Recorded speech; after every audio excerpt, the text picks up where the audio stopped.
record numbers of casualties in the past 2 months, with numbers killed or injured due to exceed 1 million next year.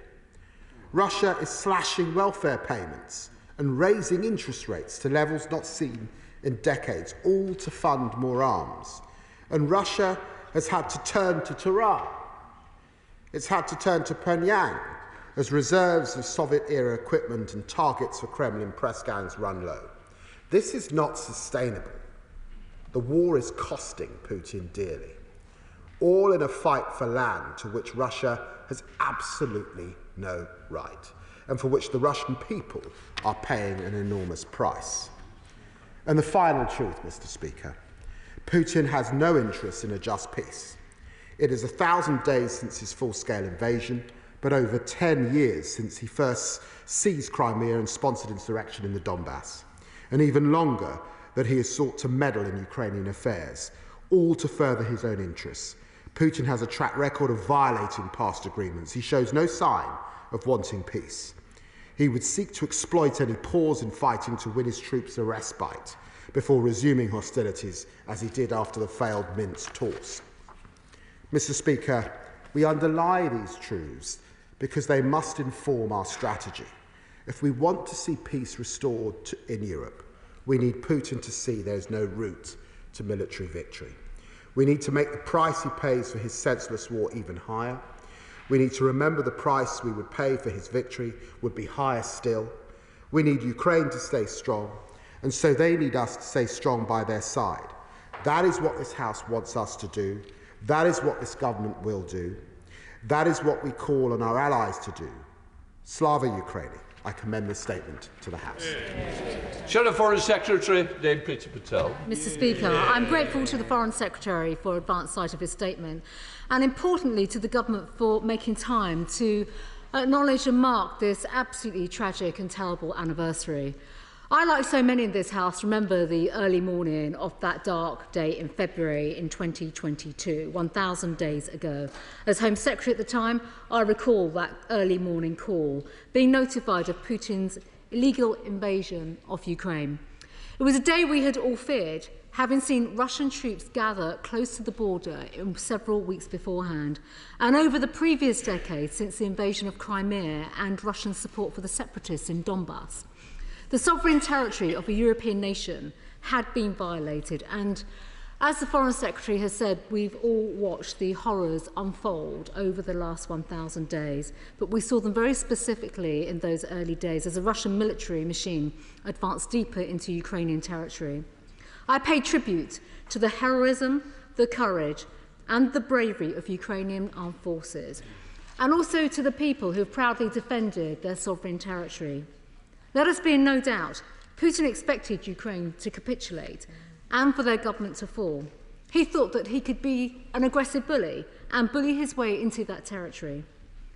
But the bravery of President Zelensky, and with that bravery they all stood tall. They fought on and they are fighting every day, and at the cost of Russia and to Russia it has been catastrophic. They're not just fighting for their country, they're fighting, Mr. Speaker, for their freedoms and our shared values of freedom, democracy, sovereignty and fundamental rights. And throughout that time, and before Russian troops crossed the border, I think we should be proud that this Parliament has stood shoulder to shoulder with our Ukrainian friends. And Mr. Speaker, you will also recall that in 2022, the entire government machinery mobilised to support Ukraine, and that cross-party support has to this day been pivotal. Right from the start of creating safer routes that enabled 20,000 plus Ukrainians to come to our country, from the work of the Ministry of Defence under Ben Wallace at the time, to being one of the first countries to provide and supply weapons and key capabilities to train Ukrainian troops in our own country, and to sign that security cooperation agreement that the Foreign Secretary has mentioned, to announce the multi-million and multi-billion funding package as well. And the then Prime Minister, Boris Johnson, flew the flag for Ukraine across the world, making that case, and also imposing sanctions on Russia, persuading others of their commitment to Ukraine and fighting that cause for freedom. We stand shoulder to shoulder with the government in every single effort, and the commitments have been solid, along with working with all our partners in that absolutely unstinting way. And Mr. Speaker, I also saw that devastation when I met Ukrainians on the Polish border fleeing the conflict. And I know so many members of this House have visited Ukraine and met families over the last 1,000 days. We've all been touched by those personal horror stories, the loss, the grief from people and children whose lives have been shattered, and our thoughts are with them. It's a sobering and stark reminder that while the modern world has delivered so much progress for humankind, and there are unreconstructed tyrants that are inflicting misery beyond comprehension with their contempt for human dignity, democracy and the rule of law. And we saw that so clearly over the weekend with those devastating waves of attacks that were unleashed by Putin. I do have a few questions for the Foreign Secretary off the back of his statement. On military support, will the Secretary of State confirm that we will continue to provide all the resources we can from our own stocks and work with our allies in NATO to ensure equivalent equipment is available for Ukraine if we do not progress with specific capabilities ourselves?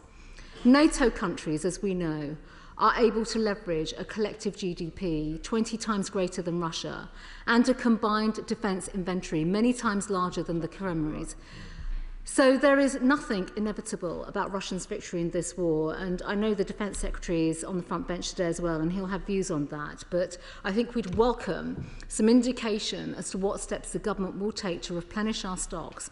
And does the Foreign Secretary, on behalf of the government, agree that this shows why it's important that we have a clear pathway to spending 2.5% of GDP on defence by 2030?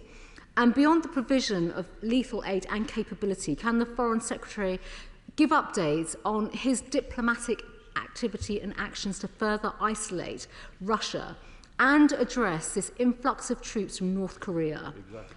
On sanctions, we absolutely welcomed the announcements this week on those sanctions on Iran for supporting the Russian war effort, and we must pursue those with vigour. Also, with this, can we seek assurances that the government will continue to review the measures when it comes to people and entities within the scope of sanctions so that we can absolutely do more to prosecute Russia's role in this conflict? And can the Foreign Secretary outline the approach that will be taken to engaging with the new US administration more widely with our allies to back Ukraine? It's vital that this House stands united, Mr. Speaker, and as we mark the 1,000 days of this war, we must ensure we continue to stand shoulder to shoulder on the side of freedom. Slava Ukraini. Yeah. Foreign Secretary. Well, Mr. Speaker, this is my first opportunity to congratulate the Right Honourable Lady on taking up her post. We probably will disagree occasionally on a few things across the dispatch box, but I hope that we will never disagree on the support that we have to give to Ukraine, and her statement this afternoon underlies, I think, the unity of this House. And she's right to recall the mobilisation of the last government back in 2022.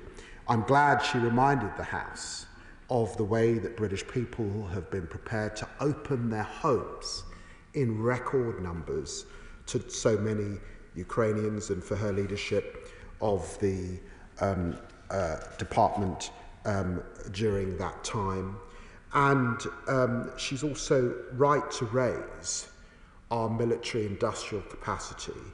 And can I assure her that in coming into office, my right honourable friend has made it his business to get underneath the bonnet of how we can procure, how we contract, how we ensure innovation.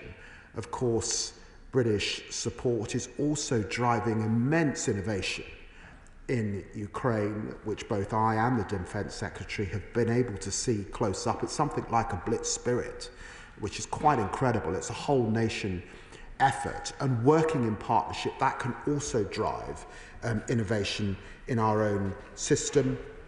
She raises, quite rightly, defence spending. She will know that there are still countries in Europe, and indeed beyond Europe, who are not spending the 2% that is necessary, and we urge them to do that And successive US presidents, long before Donald Trump, have been raising that as an issue. And of course, it is our intention to get back to 2.5% of GDP. That's what it was when we left office, and we want to get back there.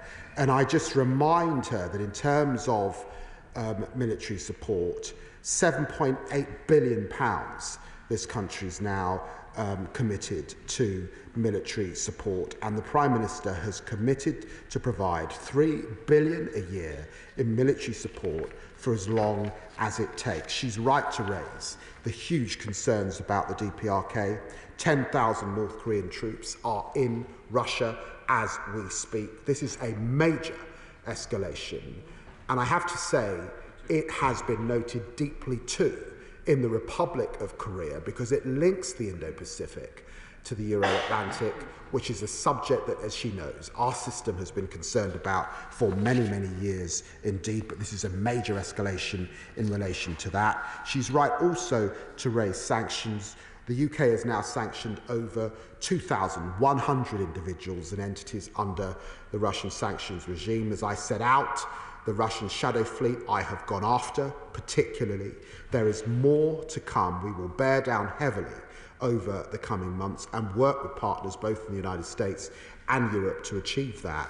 And she will have read about my dinner with the Prime Minister and Donald Trump. We did discuss Ukraine, and he was seized of the important issues.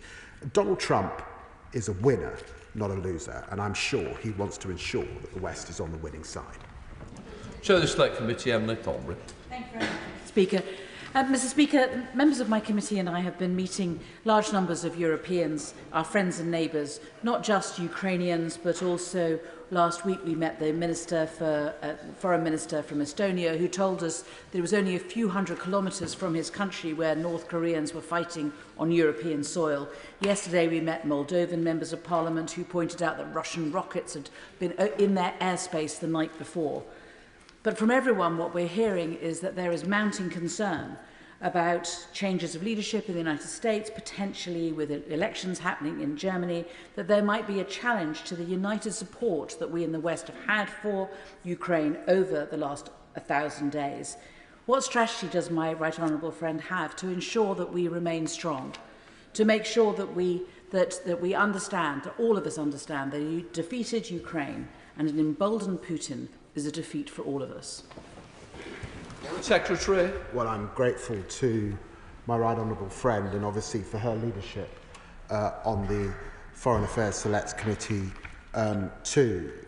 She is absolutely right. Russia's illegal invasion of Ukraine poses, yes, a serious risk to the UK and Euro-Atlantic prosperity and security, but it is a direct threat to the international rules-based system and international principles of sovereignty, Mr. Speaker, and territorial integrity. That is why I am quite sure that when you think about our joint intelligence capability with the United States, about our joint military capability with the United States, remembering that we've got many, many US troops stationed in our own country and tens of thousands stationed across Europe. In the end, with the developments that we've seen also with Korea, I'm quite sure that we will continue to stand with Ukraine. Liberal Democrat spokesperson Helen Maguire. Thank you, Mr. Speaker, and thank you for advance sight of these statements. So I join members on all sides of the House to mark 1,000 days since Putin's forces commenced their illegal, full-scale invasion of Ukraine. On behalf of the Liberal Democrats, I want to pay tribute to the brave people of Ukraine, to those fighting on the front line in defence of the democratic ideals which we share, to those fighting the nightly terror of Russian missiles and drones which continue their assault on innocent civilians, to all Ukrainians who've sought safety here in the UK. And I'm also hugely proud of British families who open their doors to Ukrainians in their moment of need. Just a few days ago, I visited the charity Surrey Sons with Ukraine in my constituency in Epsom and met with volunteers who are preparing winter survival kits which will be sent to help Ukrainian families who face a winter with limited power supplies at best. The work of communities like these up and down the country is inspirational. We've stood with Ukraine from the beginning, and we stand with Ukraine now. And I'm afraid to say that 1,000 days on, Ukraine needs our support more than ever. Liberal Democrats welcome the US's decision on long-range missiles, and I hope the Foreign Secretary might be able to shed a little more light on the UK's stance. But we must go further. The clock is ticking. January the 20th will be the second inauguration of President Trump. So does the Foreign Secretary agree with me, with a wavering US, it is incumbent on the UK to lead within Europe now? Will the Foreign Secretary commit to bolstering support for our Ukrainian allies should it waver elsewhere? And will the government begin the process of seizing the Russian assets themselves, not just the interest, so that we can give Ukraine what is needed to liberate its territory and win the war? Let's lead the way. Let's liberate Ukraine. Slava Ukraini. Foreign Secretary. Madam Deputy Speaker, can I thank the Liberal Democrats for their continued support, and the Honourable Lady was right to evoke the huge volunteer spirit also across our country. I think of the thousands of people driving trucks to Ukraine, the faith groups, NGOs and others gathering heaters and goods and ensuring that they get to Ukraine, doing it month after month. They don't need encouragement. They just know, and sometimes it's off the news, but they know how important that endeavour is as well. And let me just say to her, this morning I was speaking to foreign ministers in a meeting from France, from Germany, from Poland, from Italy, from Spain. There is no sense of us wavering, there's no sense of us wavering in our support for Ukraine. If anything, there was a commitment to double down on that support. There was a determination to ensure that Ukraine is in the strongest possible position in 2025, and a renewed effort to ensure that we coordinate even better over the coming months particularly. Chair of the Defence Select Committee, Tamajit Desi. Thank you very much, Madam Deputy Speaker.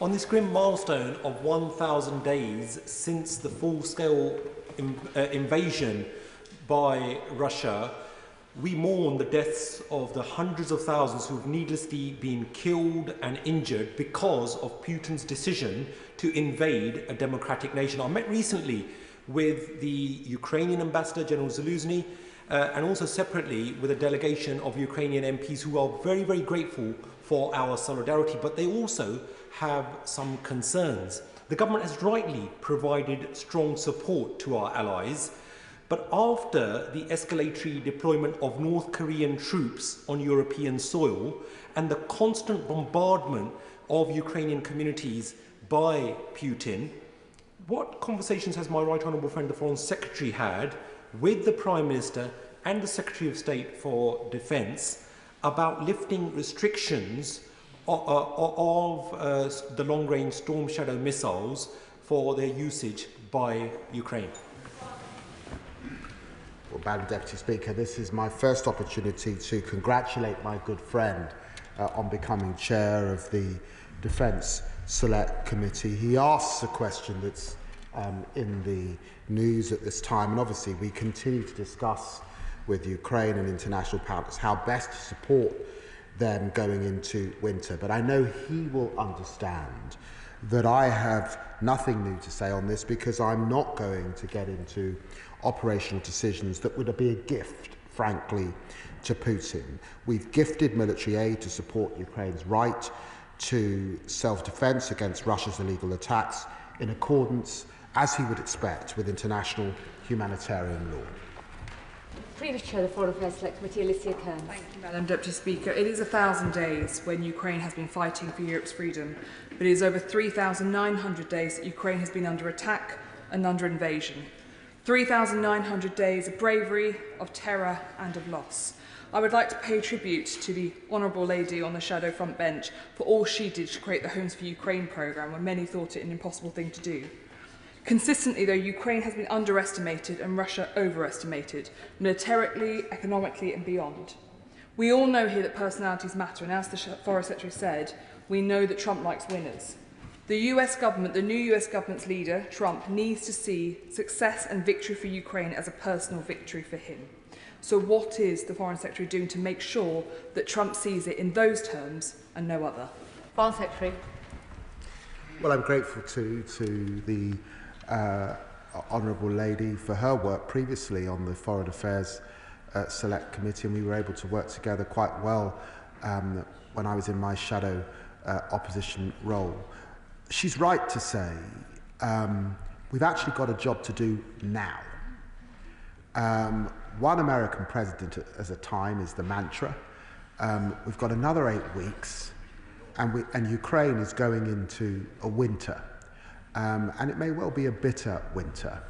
And the good news is that we are now getting the money out the door. Where there's been gaps between pledging and getting the kit and the equipment into Ukraine, there's a doubling down across Europe in the international G7 partners to ensure that the kit gets there, and that puts Ukraine in a strong position into 2025. I am confident that on January the 20th, Ukraine will be in an even stronger position then than it is today because of that combined allied effort, and absolutely with the United Kingdom because of the work of the Defence Secretary, the Prime Minister and myself to ensure that we are its strongest partner and that we are doing everything we can to support it militarily, economically and humanitarianly.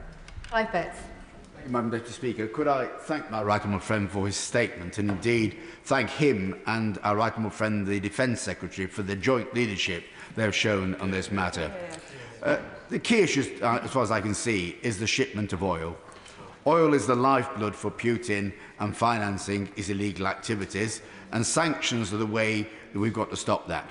Could my right honourable friend therefore give an assurance that there are now no British individuals or companies engaged in the illegal shipment of oil or its financing? And if he can't give that assurance today, what further action is he going to take so he can come to the House in the relatively near future and give such an assurance? Well, I'm very grateful to my honourable friend for his question, and it allows me to say that sanctions have deprived Russia of over $400 billion since February 2022, and that's equivalent to 4 more years of funding for the invasion. But he is also right that there is a shadow fleet. Over the last few months, I have issued more sanctions on those behind that shadow fleet. And he's right also to single in on the enablers, and the enablers that might exist within our own country. Trust me, I keep this under close scrutiny.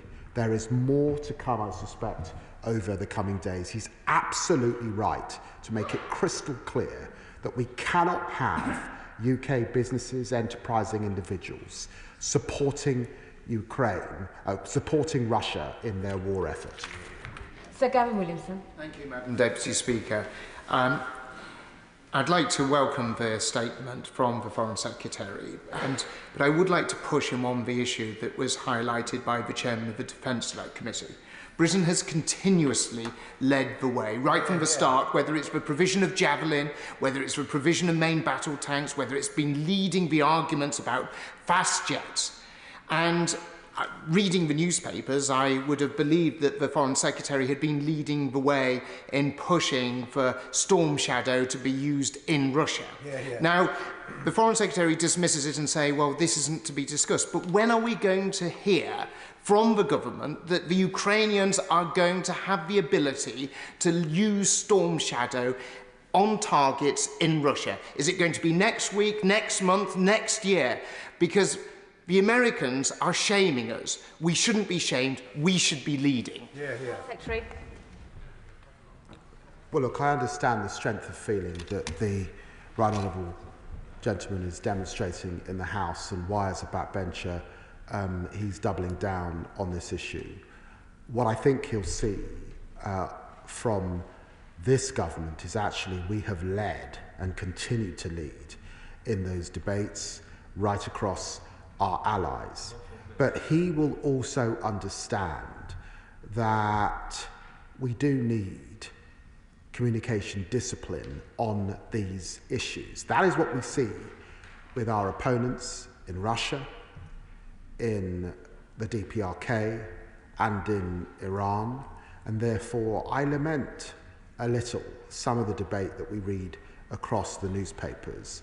You're not going to get those sorts of leaks or suggestions from me at the dispatch box. Alex Sobel. Thank you.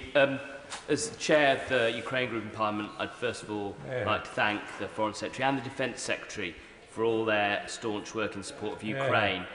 We've seen a lot of talk about escalation. Last week, we had a group of Ukrainian MPs in Parliament talking about the continued and escalating attacks on the country, particularly on the city of Kharkiv, a city of 2 million people. Today, we've got a Moldovan group in talking about an attempt by Russia using dirty cash brought from suitcases from Moscow to buy their elections. We're seeing a hybrid war against the whole of Europe, including ourselves, the United Kingdom.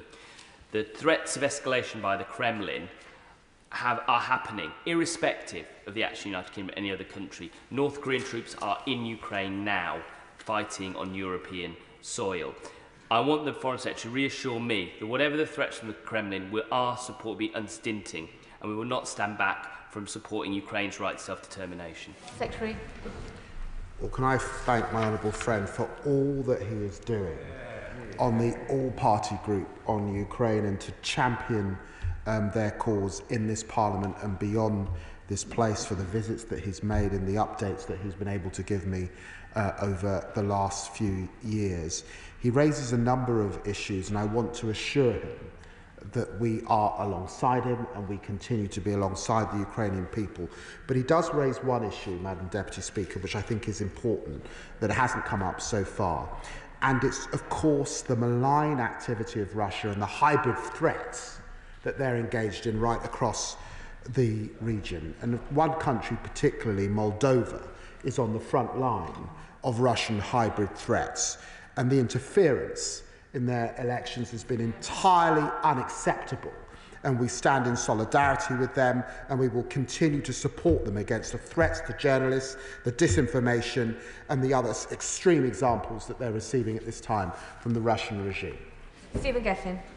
Deputy Speaker, I'd like to thank the Foreign Secretary for his statement and also the acknowledgement that this war has not just been going on for 1,000 days, but for over a decade, with Ukrainians fighting for our freedom as well as fighting for their own country's independence, and put on record my party's support for the action that we're taking so far. And I'd particularly like to put on support for the Ukrainians. But can he answer me a number of questions? On drones technology, we're seeing delays in releasing some of the licences. Can he speak to his colleagues in the department for business around that? Can we get some more in-country cooperation, given how far advanced the Ukrainians' technology is? On the Russian Federation being able to strike Ukraine with impunity, does he agree with me we can no longer allow that to continue? And finally, there are $300 billion worth of Russian assets that they have forfeited. Will he at least make a commitment to look into releasing those so we can fund Ukraine properly? Slava Ukraina. Foreign Secretary. Madam Deputy Speaker, that was a number of questions on the licence issue, which he does raise, and which I've also seen in the papers. Can I assure him we've looked at this thoroughly? There's no sense of holding anything up. We've got the most robust export licensing regime in the world. We stand by that export licensing regime. It was actually put in place by the last government, but there is no sense at all of it holding things up unnecessarily. He's right to raise the issue of technology, and actually that's precisely why, particularly in terms of drone technology, that we are able, and Ukraine is able, with precision technology, to target those Russian attacks particularly. And can I reassure him that we will continue to lead on the question of seized and Russian assets, and I intend to redouble my efforts with allies who are not as advanced as we are on this issue across the coming months. Matt Warder. Thank you, Madam Deputy Speaker, and may I welcome the Foreign Secretary's statement. I'm delighted to hear more of the details that he outlined today. Could he provide a little more detail also on the discussions with our friends and allies across the West? And also, could he reassure residents within Britain about the part they can play. He spoke very eloquently about that, and indeed my own local Ukrainian community centre has played a very important role in our area. Well, thank you. I thank my honourable friend for that question.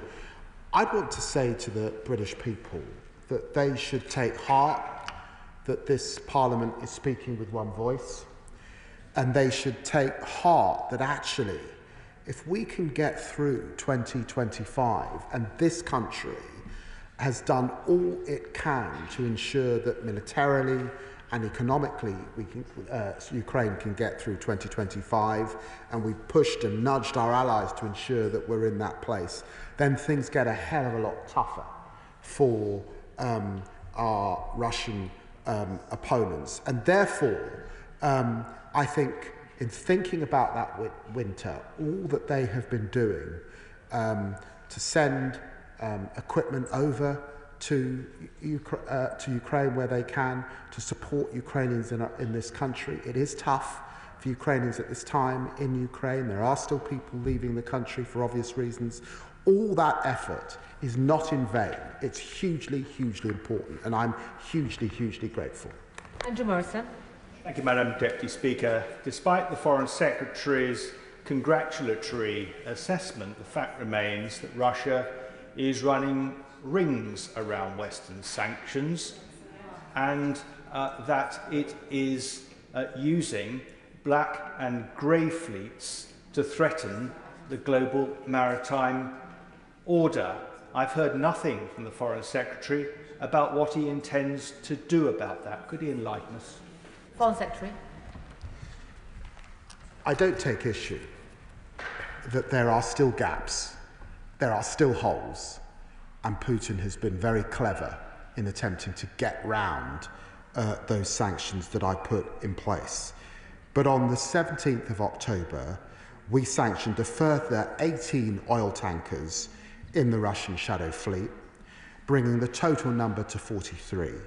And in the margins of the EPC summit in Berlin, we led the call to action on tackling the Shadow Fleet, which has now been endorsed by 46 countries in the European Union. So the suggestion that we're doing nothing does not hold. And on circumvention, of course, we'll continue to address circumvention, and this includes highlighting the circumvention risks to partners such as Kazakhstan, Uzbekistan, Turkey, the United Emirates, and supporting their efforts to continue to tackle this problem. Powell. Madam Speaker, can I welcome the statement from the Foreign Secretary, and will he join me in paying tribute to the Huddersfield Ukrainian Club, who continue to support families who have had to flee Ukraine, including many children? It's really important, probably more now than ever, that we work closely with European allies. So can he set out how he will strengthen that cooperation? And as Ukraine faces a very long and challenging winter, how will we help Ukraine cope with the relentless attacks on its energy infrastructure? Secretary. Well, I'm very grateful to the Honourable Lady for that question. And as I was outlining this morning, I spoke to the Weimar Group of nations across Europe. It's not a forum traditionally that the UK participates in, but I was very grateful to the Polish Foreign Minister Radek Sikorski for reaching out at this time and ensuring that I, the Italian, Spanish, were part of that grouping that's normally with France and with Germany. And it's an indication of how united we are attempting to be at this time. She rightly raises the big issues around energy and energy over this next period. And in a sense, it calls into mind these pernicious attacks over the last 48 hours from Russia, driving at those energy supplies, trying basically to turn the lights out in Ukraine. And we must do all we can in coordinated efforts to repel that activity and to help Ukraine repel that activity over the coming months. Richard Ford. Thank you, Madam Deputy Speaker. And my question for the Foreign Secretary is about security guarantees. As we mark 1,000 days since Russia's full-scale invasion, we should remember that Ukraine's allies failed to deter Russia in advance of the invasion.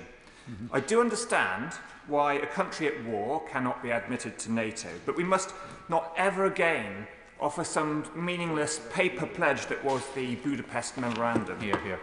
What is the government's latest thinking in relation to a meaningful security guarantee by Ukraine's allies from the point when the fighting stops? Secretary. Well, the Honourable Gentleman asks a good question, and it's easy to look back with hindsight. I personally was critical that the UK did not play a part in the Minsk agreement. I think we were absent, and we could have played a far greater role. Our belief is that Ukraine's rightful place is in NATO, and allies agreed at Washington that there is to be an irreversible path to full Euro-Atlantic integration, including NATO membership, and that is the right thing. In the meantime, the UK and our allies are stepping up support for Ukraine's immediate and long-term self-defence.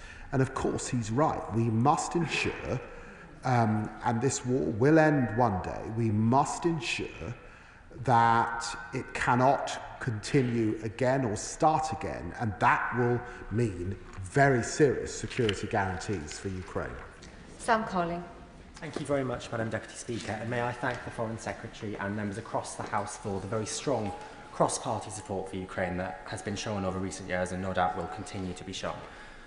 On Saturday, I had the privilege of attending an annual art exhibition run by an organisation called Helping Our Ukrainian Friends in northwest Cambridgeshire. And it's a small organisation from a number of rural villages, but they've been able to raise over £300,000 in financial support for Ukraine, as well as over 100 tonnes of humanitarian aid, which they've delivered over the course of 20 trips. Will the Foreign Secretary join me in congratulating this group and thanking people across our country who've made personal efforts to support Ukraine? Secretary.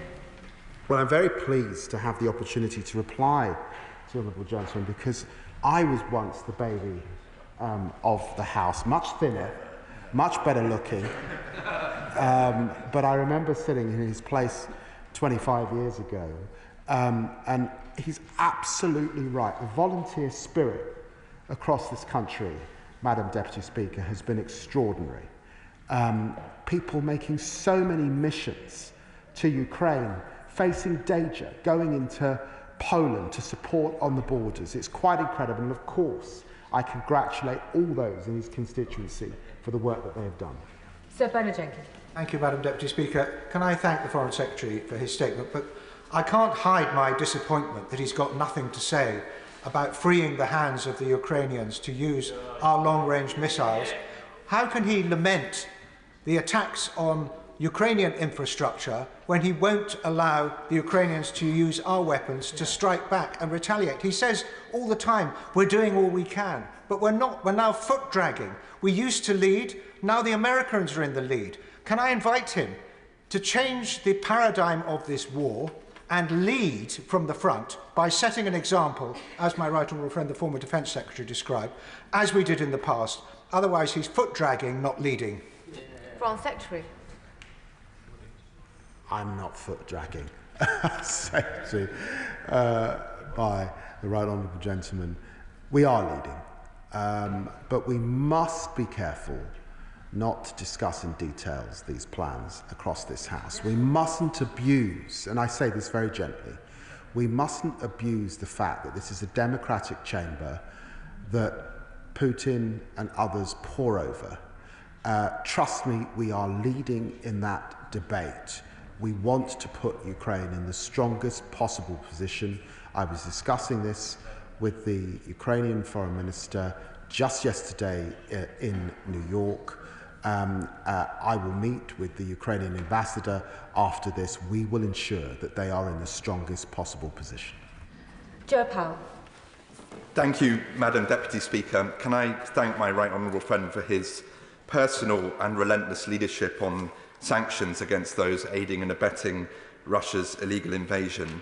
I'm sure my right honourable friend will agree it's vital they're well enforced. So can I ask him whether in his review he would also include the credible allegations of sanctions evasion via Hong Kong, and closer to home, if he could do his utmost to end the continued delay to the release of the £2.5 billion from the sale of Chelsea Football Club that remains untapped at a time when the humanitarian need is so high.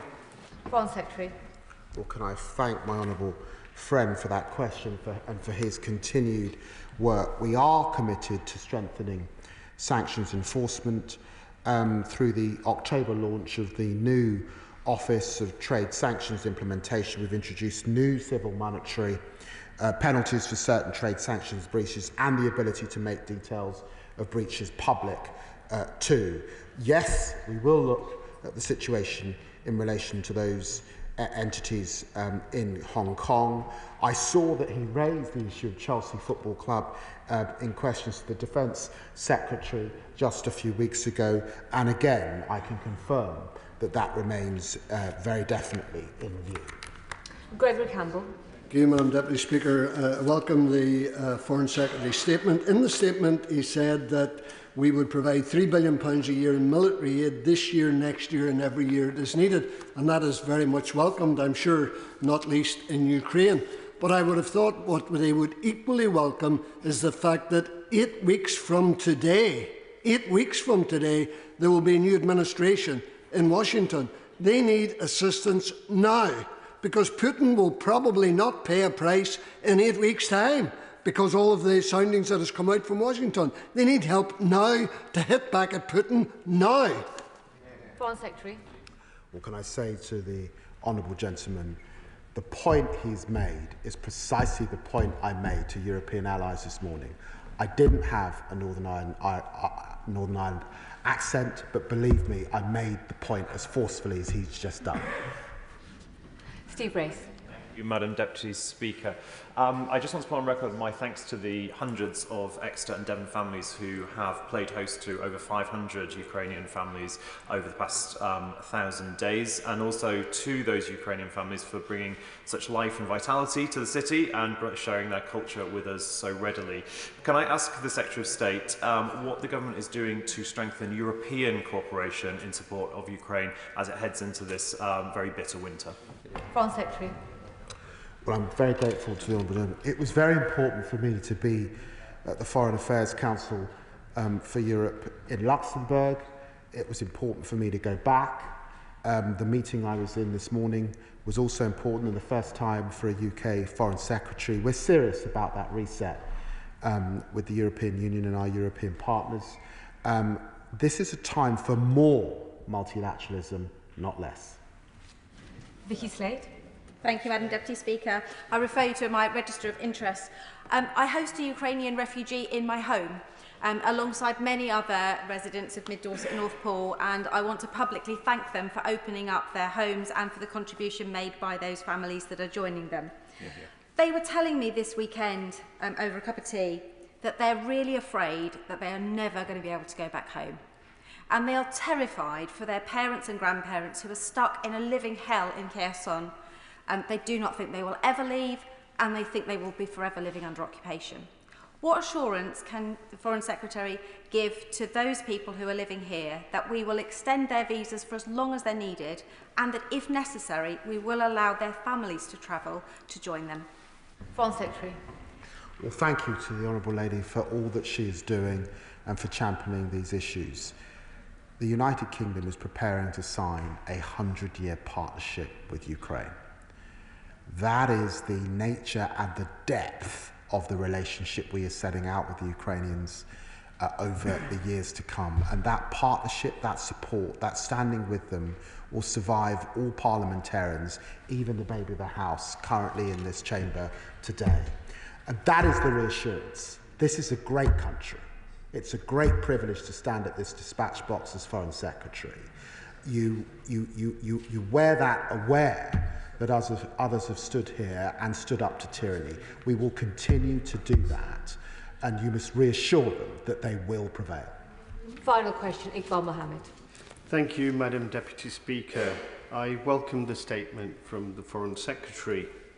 I'm sure the House will agree with me that 1,000 days of a full-scale war are 1,000 days too many, and my condolences and thoughts are with all the innocent civilians on both sides, tragically killed or affected by the conflict and who did not ask for war. Notwithstanding Ukraine's right to full self-defence, can the Foreign Secretary confirm to the House that the UK military aid provided to date has not and will not be used against civilians or civilian infrastructure?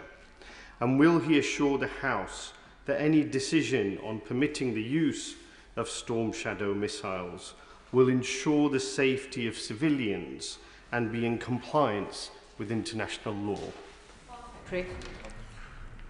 Well, this is the second or third occasion on which I've been able to answer the question from the Honourable Gentleman, and he has a humility and a gentleness in his manner that I'm sure will serve him well in this House. Can I reassure him that all that we do in this country is always in compliance with international humanitarian law?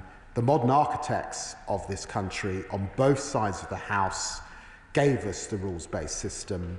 We are one of the champions of it across the world, and so we will always behave in accordance with international humanitarian law. So that concludes the statements. Colleagues leave the chamber quietly and quickly.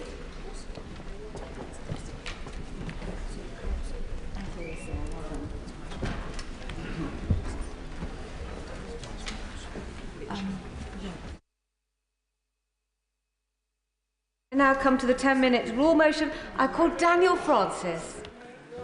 Thank you, Madam Deputy Speaker.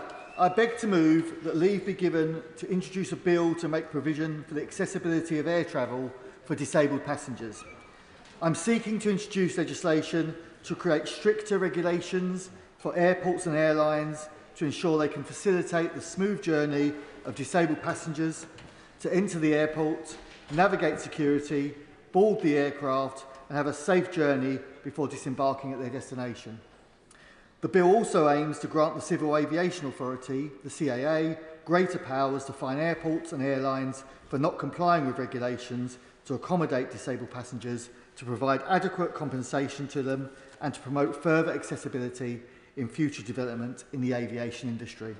Accessibility in air travel is not just a matter of convenience, it's a matter of rights, dignity and equality. It's about ensuring that everyone, regardless of their mobility or physical condition, can enjoy the freedom to travel, whether for work, family or leisure, without facing undue barriers or discrimination. I'd like to pay tribute to Baroness Tanny Grave-Thompson and thank her for spending time last week to discuss her direct experience of these issues with me. I'd also like to pay tribute to my friend the Secretary of State for Transport for her announcement this month setting up the Aviation Accessibility Task and Finish Group. The group, to be chaired by Baroness Grave-Thompson, will report back next summer and is dedicated to examining the current legislation and providing a report examining how to break down barriers, making air travel better and more accessible for disabled passengers. My bill aims to assist with implementing any recommendations, but also to address issues which are already known relating to fines and compensation. I'd like to place on record my thanks to Sophie Morgan, Christopher Wood and their colleagues at the Rights on Flights campaign for their work to raise awareness of these issues. Their group has campaigned admirably since its creation in 2023 on accessibility in air travel. My bill takes into account their work in designing a proposed Assisted Air Travel Act, recommending extending the accessibility and rights of air travel for disabled people. I'm grateful for their continued support in the creation of my 10-minute rule bill. All too often, we all hear stories and see videos of wheelchair users being forced to crawl through or off an airplane due to a lack of equipment, knowledge and space on board. I'm grateful to Frank Gardner, who, like Sophie Morgan and Baroness Grave-Thompson, has highlighted these issues and their own experiences. And these experiences are sadly also shared by blind and sight-impaired passengers. Research conducted last year by Which showed that the most inaccessible or challenging acts of air travel are navigating the airport, arranging assistance to board and disembark the plane, and getting to and from the airport. The issues of accessibility can occur at check-in desks and security, along with a lack of clear signage and inefficient procedures. Once passengers have boarded the plane, the issues begin to manifest tenfold for disabled passengers. The current design of many aircraft does not meet the needs of disabled passengers. There is often inadequate space for wheelchair users to navigate the cabin, and the facilities available on board, such as accessible bathrooms, are limited or non-existent on many flights. However, while airlines may offer assistance to board and disembark, the quality and availability of this assistance can vary drastically from one airline to another, and there is little, if any, regulation. Making airports legally liable for the bad treatment and discriminatory practices against disabled passengers would give consumers the ability to sue airlines for disability discrimination. Many air carriers do not provide the space or the safety requirements for a passenger to fly in their own wheelchair. And to facilitate this, wheelchair blocks should be included to allow wheelchair users to safely remain in their chairs throughout the flight. Many of these changes will be an ongoing development in new aircraft and should also feature wider aisles, larger accessible bathrooms and priority seating for those requiring special assistance. I accept a number of leaders in the field are working to design a new range of airlines that will redesign aircraft to make this part of the journey experience easier. For those that are able to get on a plane in the first place, they're often left with the worry of their wheelchair being damaged in transit or from a lack of knowledge by airport staff. It's therefore paramount that a single set of rules and regulations are applied to all airlines to promote better knowledge among airport and airline staff to minimise the risk of damages to wheelchair and mobility scooters. Once a passenger has reached their destination, their need to quickly access and use their mobility equipment is paramount and is further hindered by any damage sustained. There must therefore be measures in place to ensure that air carriers and airport managing bodies have the means available to securely transfer and stow mobility aids and avoid all forms of hand carrying of power wheelchairs and other large mobility aids to minimise the risk of damage and the risk of injury to staff. This also requires the need for further training for airport and airline staff on how to assist disabled travellers from the airport to on board the plane. Training must also be provided to staff on how to manoeuvre disabled passengers and their mobility equipment in an emergency. There needs to be more consistency in the accessibility services provided by airlines and airports. Too often, the quality of service can vary from one airport or airline to another, and this inconsistency leads to confusion and delays for passengers. We need clearer, standardised protocols that can be relied upon by all. The CAA is responsible for the regulation of aviation safety in the UK, but as it currently stands, the CAA is inhibited without the power to fine airlines. Instead, they must rely on taking businesses to court to force them to uphold passenger rights. It's therefore imperative that a suitable compensation and penalty charge scheme is introduced with new legal rights for complaint handling, reporting and enforcement procedures. This would include plans for the CAA to be able to issue financial penalties to airlines that fail in their obligations to disabled travellers. It would ensure the CAA has legal powers to fine airlines and other actors in the air travel sector if they fail to look after disabled passengers and their mobility devices, whether the harm is due to damage or neglect. This would help create an equal basis in air travel for disabled people. Airlines and airports typically have their own claims procedure to follow, leading to a lack of cohesion and often more confusion and difficulty for consumers to navigate the process. The combined outcome can lead many consumers to not claim for their owed compensation. In November 2024, the CAA's independent panel recommended new consumer enforcement powers and reformed alternative dispute resolution schemes. Without the needed enforcement powers, consumers face lengthy waits to receive assistance and are often misinformed about their rights, and the CAA do not have the powers to investigate concerns. Currently, the amount of compensation available through these complex rules may be limited to around £1,300, while many wheelchairs could be worth 6 or 7 times this amount. The issue is exacerbated by the fact that while airports should be responsible for providing a temporary alternative while the wheelchair or mobility aid is repaired or replaced, this does not have to be on a like-for-like basis. As the parent of a wheelchair user, I fully appreciate the issues outlined by campaigners, and like others, my family have taken a decision for many years that flying would simply be too much hassle, and the distress of a damaged or lost wheelchair at the end of a flight is too upsetting to consider. Every person should have the right to use an airplane for leisure, family or work purposes. However, the current facilities of airports and airlines and the lack of powers of the CAA is prohibiting disabled passengers from accessing aviation travel. My bill would be applicable to all carriers, domestic and foreign, undertaking flights within, from and to the airspace of the UK, as well as all airports within the UK. The Bill's provisions would extend to tour operators, ground handlers, service providers and all stakeholders, along with their subcontractors involved in providing goods and services to disabled people, travelling within or through the United Kingdom. In conclusion, the Aviation Accessibility Bill would make the necessary changes to the law to ensure airports and airlines are better able to provide facilities for disabled passengers.